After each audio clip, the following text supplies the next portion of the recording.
The sit and reach test is used to test the flexibility within the hamstrings and lower back.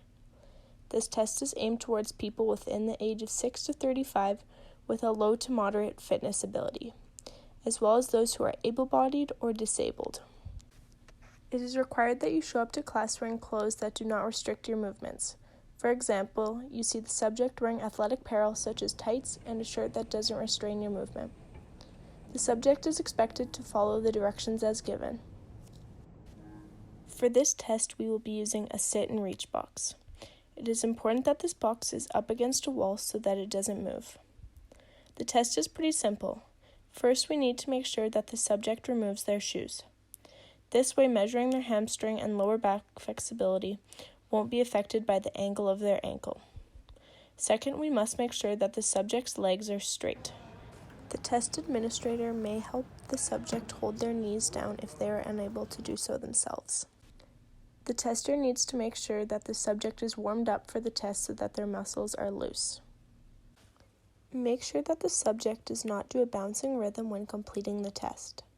It is also important to note that you don't want the subject to overstretch to the point where they are in pain.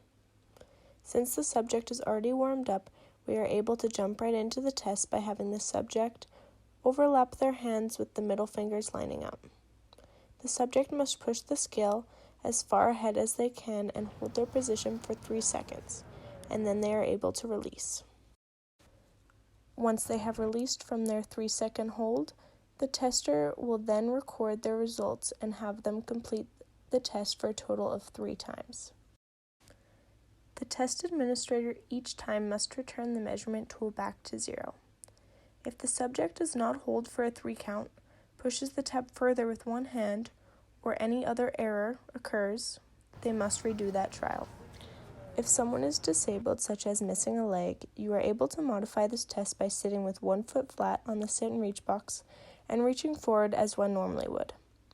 To collect the data, I will be using a piece of paper and pencil and then transfer over to the computer afterwards.